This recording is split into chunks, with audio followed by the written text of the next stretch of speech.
ሰላም ለውድ ኢትዮጵያ ሀገሬ ይሁን። ሰላም ይብዛላችሁ። አሜን።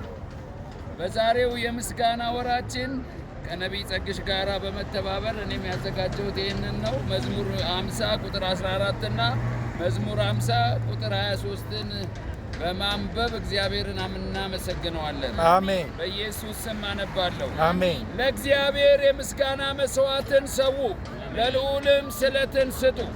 ለእግዚአብሔር የምስጋና መስዋዕትን እንሰዋለን። አሜን። ለልዑልም ስለትን እንሰጣለን። አሜን። ስሙ ከዘላለም እስከ ዘላለም ይባረክ። አሜን። ምስጋናን የሚሰዋ ያከብረኛል አለ እግዚአብሔር። አሜን። እግዚአብሔርን ለማክበር ምስጋና ከሆነ ቀላል ነው እኮ ማመስገን ወዳጄ።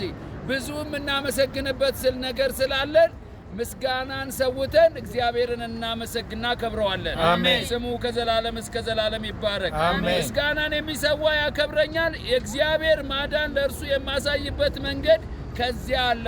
አሜን። እኛ እግዚአብሔርን እናከብረዋለን፣ እርሱ ማዳኑን የሚያሳይበት መንገድ አለው። አሜን። ማዳኑን ደግሞ በክርስቶስ አሳይቶናል። አሜን። በመስቀል ላይ ሁሉ የማዳኑን ስራ ሰርቶ ጠቅልሎታል። አሜን። እኛ ደግሞ ያንን አምነን ተቀብለን በህይወታችን ላይ ይፈጸማል። አሜን። ስሙ ከዘላለም እስከ ዘላለም ይባረክ። አሜን። ስለዚህ ክቡር ቃል እግዚአብሔርን አጨብጭበን እናመስግነው። አሜን። አሜን።